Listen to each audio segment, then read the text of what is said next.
This question comes in from Numair from our community forum. He says, I worked for an automotive startup, then left with some stock options. The company then went public via SPAC, which Zoya now lists as non-compliant. What should I do once I'm able to sell those shares? And there's currently a time restriction on selling those shares. Okay, interesting.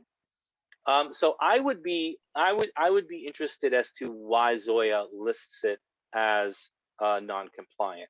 If it is listed as non-compliant due to the financials, then you can simply sell them and keep whatever profit that you have.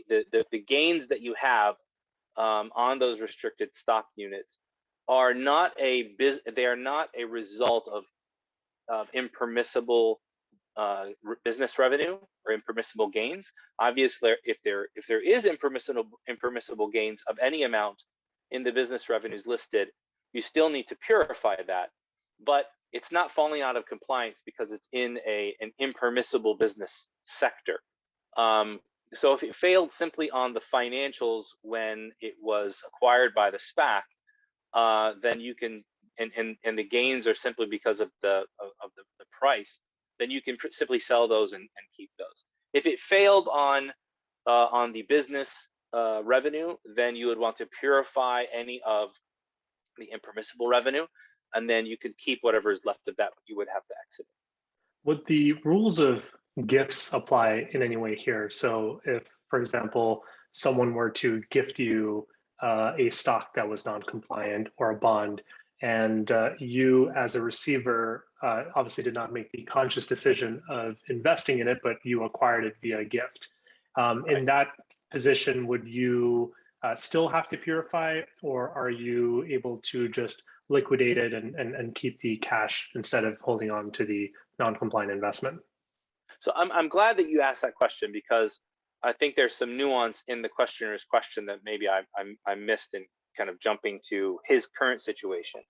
So let's back it up for a moment. If you were gifted or given as compensation through your employer, because a lot of employers give stock options and RSUs as a way of incentivizing employees, but also not having to inflate salaries, right? Or bonuses. So if you were given those and let's just say, for example, you were working for a company where maybe you're working in a very strict business segment that is owned by a major company, and that major company is impermissible in its business revenue. It's permissible for you to do what you're doing, but not to invest in that company.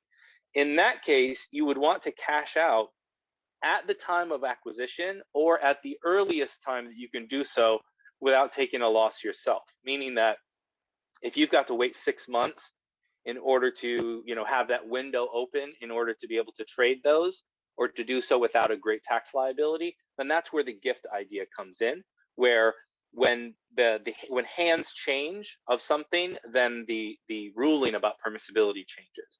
Meaning that my grandmother could play the lotto and win $10,000 and give me 1,000, and that 1,000 is a gift for me, although it was haram for her to earn, right? And if she gave me it, or if she had a winning lotto ticket, she just gave me the lotto ticket and said, go and cash it out, I could keep that cash, but I'm not culpable for her having gambled, right?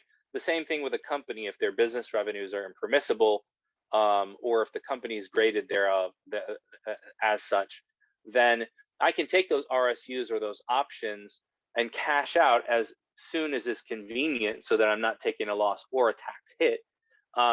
But I would not continue keep holding on to those. The questioner sounds like he held on to those RSUs for some time until they were acquired.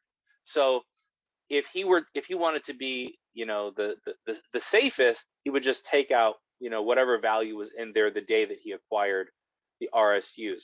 I don't think that's necessary. I believe that he can hold on to keep those gains and just purify whatever was impermissible of the business revenues and keep everything else, as the financial screens don't really have an effect on the gain or loss in the price especially if it was being traded on the market, because that's really just that's really the effect of the arbitrage in the market and not the actual business activity.